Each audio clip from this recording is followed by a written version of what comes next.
I have been quilting down the lattice background fill on this pattern, and I'm very pleased with the results. The thread choice has been perfect. I'm really pleased with the 40 weight, and that was the Floriani that I chose.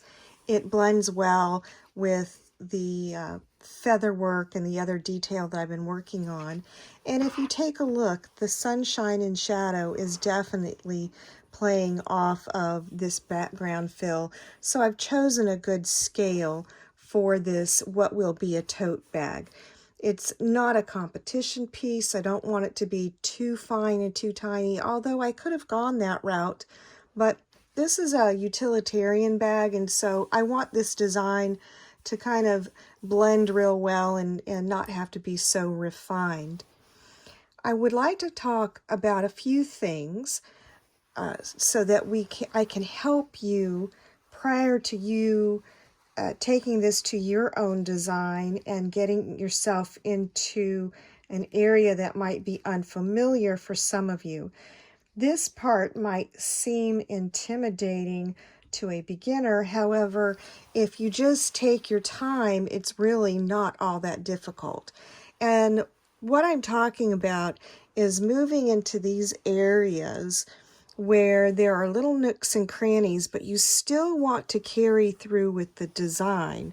And to give you an example, here I've already finished all that area, and it definitely looks, with the care that I've taken to complete each one of those design features, that the lattice fold goes behind the feather goes over the lattice. And so again, when we talked earlier about designing and drawing out your stencils, this is where it was very important that you took the time, let me point this out, to extend your work well into your other quilted areas so that you would know and make those little fine decisions, like this little bitty line right there. That quilted spot right there is very important to make it look like it's going underneath. So I'm going to go ahead and take a moment to show you that. Before I forget, here's a tip that helped me out when I first started working this pattern. Don't be afraid to turn your work over, because when you turn your work over, and it doesn't matter if you've got a printed or a very busy background. I'm just have a plain white cotton background because this is going to be lined with another fabric, so it doesn't matter. But even if you're working on something that has a printed background, you will still be able to see the design very well if you turn it over and look at the back. And you can catch areas very easily that you wouldn't see on the front side where you have missed. So you can go back and make some corrections. All right, so if I come up, we flipped it so this is the other side, you can see where I've missed areas that should be filled in there. So take the advantage of, turning your work over so that you can make sure that you haven't missed any areas that you wanted to quilt in this pattern. So let me get this turned back over. And I'm going to head up to the top here. And I am going to start my first spot. And I'm going to go ahead and zoom in so we're a little bit closer. My first section is right here. And I want to determine where should I start. And for this spot, since there's a lot of travel right here, I would prefer to not have to travel all of that. If I had a little segment, I would travel that. But with this being a large section to work right here, I'm probably just going to go ahead and quilt my little area and then tie off my thread, cut my thread, and then start again. So this is where you get to make the choice whether, is it worth me doing all the traveling and having a lot of thread buildup, especially if you're doing something special that you really want to have as less thread buildup as possible. Or if you don't care if it's going to be utilitarian and nobody's going to notice, then by all means go ahead and travel. But I'm showing you where you can make those decisions. This is your piece, so these are areas. I'm going to go ahead and I'm going to drop my needle down here. Remember, this is a T, so this would be where you would come across, go down, fill this area, move up, fill this area, and then come across and then start the next T. So I'm going to start up here at this point. I'm going to drop my needle.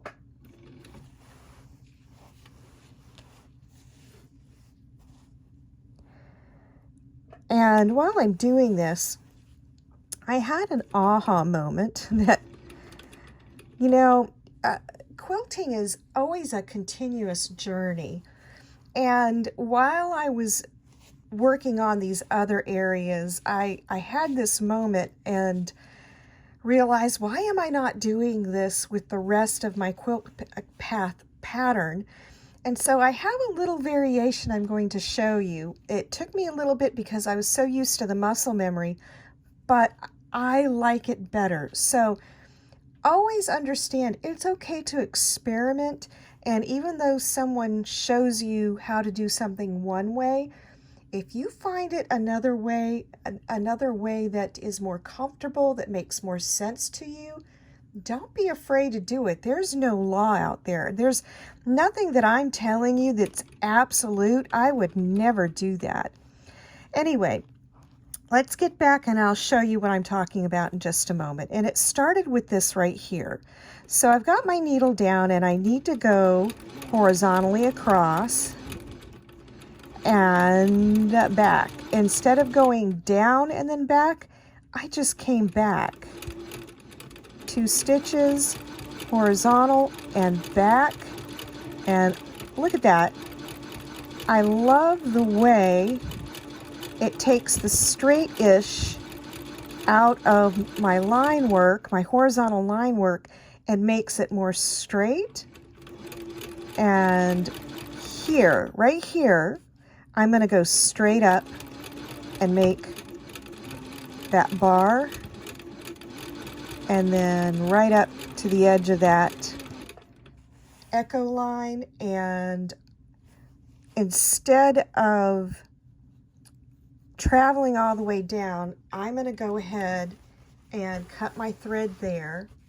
I'm going to show you what I'm talking about, that horizontal line, better in just a moment. But it was while I was working this, and it was one of those things that I didn't realize that I was doing all along in these areas where part of the pattern is missing, and I still have to make it look like it's going underneath or behind something. And I'm like, why haven't I been doing that with the pattern all along? So the next area I need to fill is this little section right here. And this is the T. So I would have come across here, gone down. This section, I can't really follow that entire path because this is really already done, and I would be adding a lot of thread buildup. So what I'm going to do is I'm going to start right here at the edge of that echo and bring my thread up. So basically what you're doing is you're just breaking down the thread path that you've learned, your knowledge of understanding this pattern, and breaking it into smaller bits and quilting the smaller bits, okay? I hope that makes sense. Okay, so I'm going to quilt across. That's that bar. And instead of going across and then down, I'm just going to go right into filling this little box, a little square. Look at that. I was doing this all along, in these tight little nooks and crannies, and right there, this is where I'm going to tie off. I'm going to go ahead and tie my thread off because I've already done all this up to here and I would have to travel quite a bit. If I'm traveling a short distance, again, pick your poison, pick which way you want to go. If I was using a 100 weight thread and it was not affecting the thread buildup, I would go ahead and travel. That has never been an issue for me. But here, the reason why I'm talking about it a little bit more is because I am using a heavier weight thread.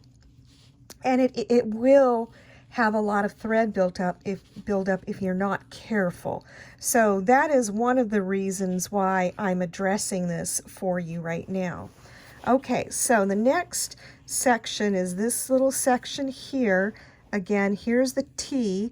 I would have been coming across, then coming down, then filling this, then moving up and filling that space. So I am going to drop my needle right here.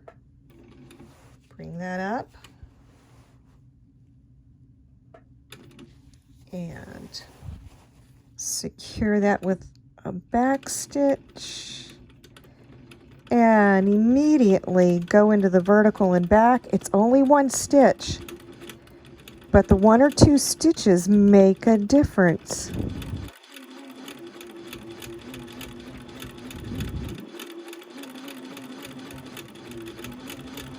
All right, now I'm going to be going across that horizontal line. I'm going to go up and tie off the ends of those threads, that bar that's extended, and then back horizontally.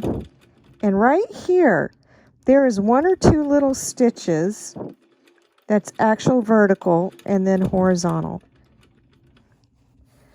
All right, here I've got a smaller area to travel, so I think I'm going to travel. And I slow down my speed and I try really hard to travel. I want my needle to try and go down the same hole as the stitch before, if possible. All right, so the same thing here. It's the same pattern that we're repeating.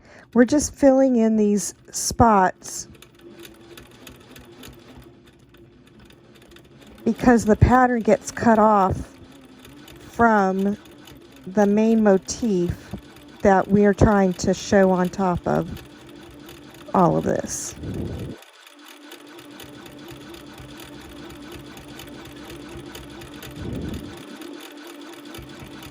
I think you get the picture of what I'm trying to do. Here we're going to come across. Now I do need to travel because I have this little bitty 3 stitches. And I have finished this section, okay? So I'll tie off my thread. And I have finished that section.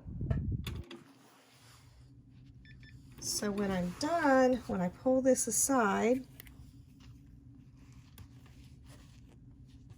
and of course, all this marking will be distracting. So once I have soaked this, removed the registration marks and blocked it, you won't even notice.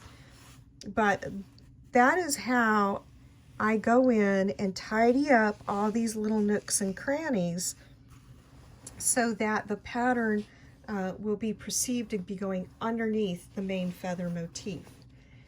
Let me cut over to, we've done that over here. Let me show you how you would do basically the same technique in an area where you're going from, I'm starting from this area and then quilting on. So here I have this little area here and I'd like to quilt on. It's basically the same thing. By this time, you need to understand where your placement is in all your pattern work. And so here, this would be the T right here. And so I am going to just fill. I'm not going to even worry about trying to follow that. I know that that little spot, that is a block that needs to have dense quilting. If you've marked it with a special mark, you'd know that also. So I just need to go ahead and put my needle down and start working the horizontal lines back and forth.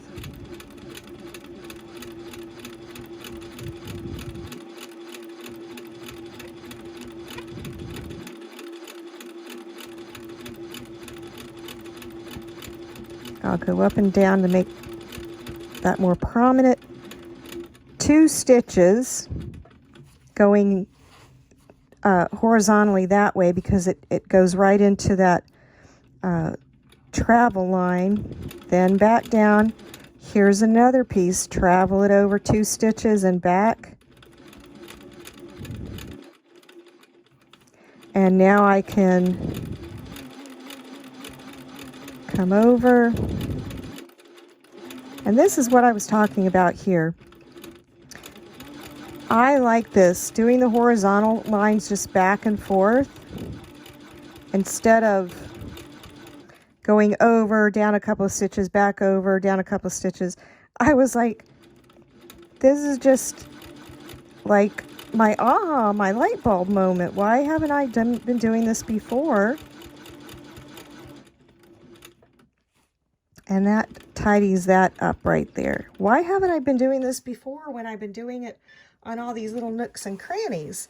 And so consider that. I'll go through it again and just one more time. So the same process that we used on that side of the quilt, let me cut my threads. You're going to use all the way around your quilt, wherever you have little areas like this right here. I need to finish this little area. This was, not a whole row on the vertical because of all this design work. So these little areas, you'll just need to pay a little bit more attention and get them filled in. I did leave this section to work right here so I could show you what I was talking about.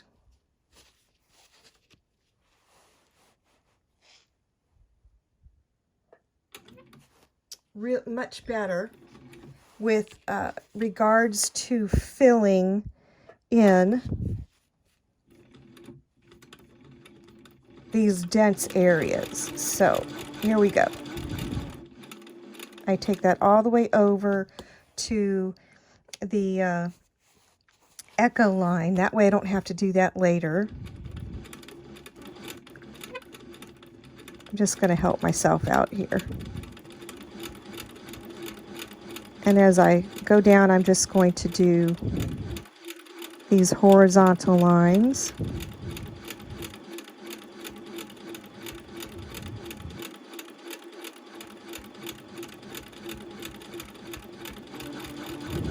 All right.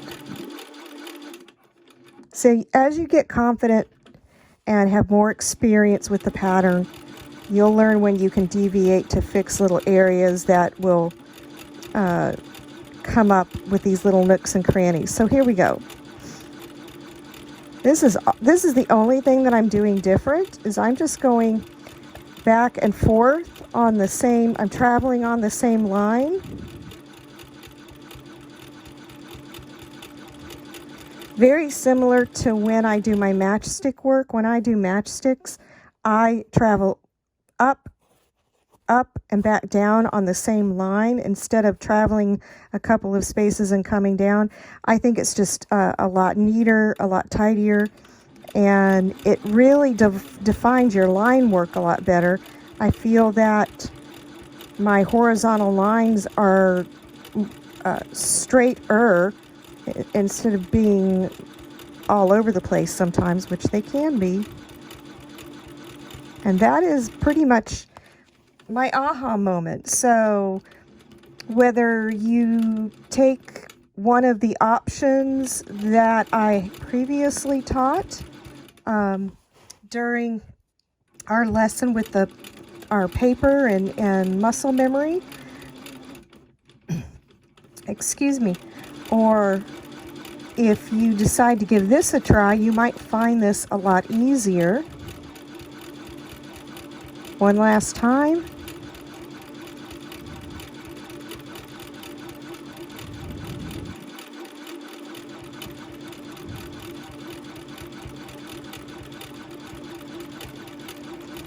Let me complete this right here, and I'll go ahead and break my thread and let you take a look at it again.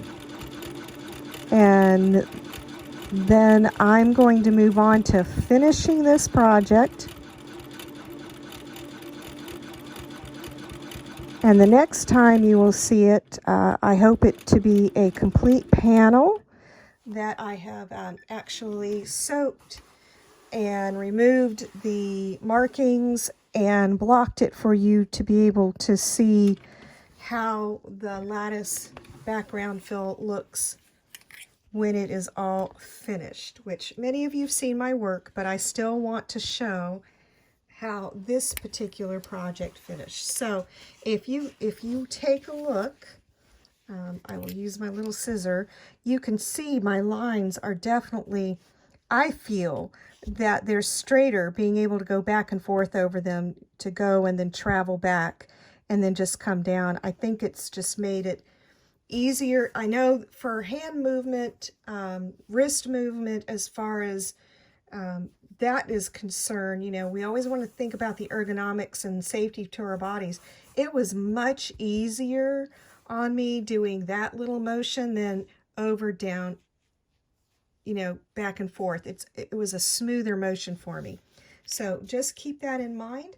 Next time you see this, I'll have it finished for you to look at, and I will also have the postcard, the vintage postcard that I was working on, finished also for you to take a look at, and we will conclude at that time. I've completed the panel that I was working on for the tote bag and moved on to finishing the lattice background for this vintage postcard that I'm making. And I wanted to give you a tip if you haven't thought about it already. I'm going to zoom in a little bit closer, and I do have this in my hand, so it may shake a little bit. But I'm working late into the night. I have a deadline to try and get this tutorial up and going. And especially with the smaller work, this is the 1/4 inch lattice background, and the thread that I'm using is a blending thread, so it, as you can tell, let me bring you in, it blends right into the background. So when your eyes get tired, I always recommend stopping and giving your eyes a rest. But I'm at a point where I'm very close to being finished, and I need to get this done, but I'm having a hard time seeing where my echoing and my bubbles and other background design tie in. So what I have done is I have taken my pen, since I'm going to have to soak and clean this anyway, and I've just kind of given myself a little outline. I've outlined where the stitches are so that I know exactly where I need to stop. And that's just because the lighting is not the best. I'm working at night with all my lights on and my eyes are tired. But this is just a tip. If you run into this problem and you need to be working in these kind of conditions, by all means, if you're already going to have to soak and clean a project that you're working on, bring out your pen or your whatever form of utensil that you've decided to use for your marking and mark those areas out. It will make it so much easier.